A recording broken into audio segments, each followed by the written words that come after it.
વિધાનસભા પેટા ચૂંટણી માટે 5 ઉમેદવારો જાહેર કરવામાં આવ્યા છે। વિજાપુરથી દિનેશ પટેલ પેટા ચૂંટણી માટે ઉમેદવાર જાહેર કરવામાં આવ્યા છે, તો પોરબંદરથી રાજુ ઓડેદરાને, માણાવદરથી હીરા ખણસાગરાને ઉમેદવાર જાહેર કરવામાં આવ્યા છે, તો ખંભાતથી મહેન્દ્રસિંહ પરમારને કોંગ્રેસે ટિકિટ આપી છે। વાઘોડિયાથી કનુભાઈ ગોહેલને ટિકિટ આપવામાં આવી છે।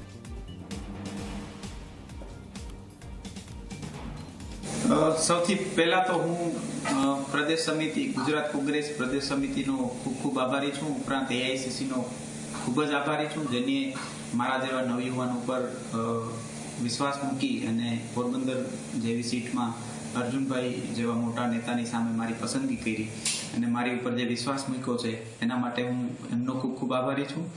અને અમે લોકો ઓલરેડી ટિકિટની રાહ જોયા વગર તૈયારીમાં લાગી ગયા હતા અને અમારી પૂરેપૂરી તૈયારી છે અને અમારું કામગીરી છે એ નીચા લેવલ સુધી એકદમ ચાલુ છે।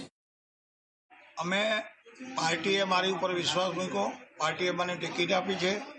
હું 35 વર્ષનો ત્યાં માણાવદર વંથલી વિસ્તારમાં જજુમું છું। એના સ્થાનિક પ્રશ્નો જે છે એ પ્રશ્નના ઉકેલ કરવા માટે હું તમામ પ્રયત્ન મારા કરીશ। માણાવદર વંથલી અને મેંદરડા થાય એ અમારા 3 તાલુકાની 85 માણાવદર થાય એ સીટમાં કોઈ ઉદ્યોગ નથી। ખેડૂતો અને મજૂરો રહે છે, એને આખા વર્ષમાં ખેતીનું કામ પછી ક્યાંય રોજીરોટી માટે એને બહાર ભટકવું પડે છે, ગામડા ભાંગે છે। આજે બીજેપીવાળાએ ત્યાં 24 કરોડનો રિવરફ્રન્ટ બનાવ્યો, આજે પાણી નથી, એમાં માણાવદરમાં વંથલીમાં બનાવ્યો છે, મેંદરડામાં બનાવ્યો છે। આ પૈસાનો સદુપયોગ કરીને મોટી ઇન્ડસ્ટ્રી લેવા હોત તો 200-300 માણસને રોજીરોટી મળત।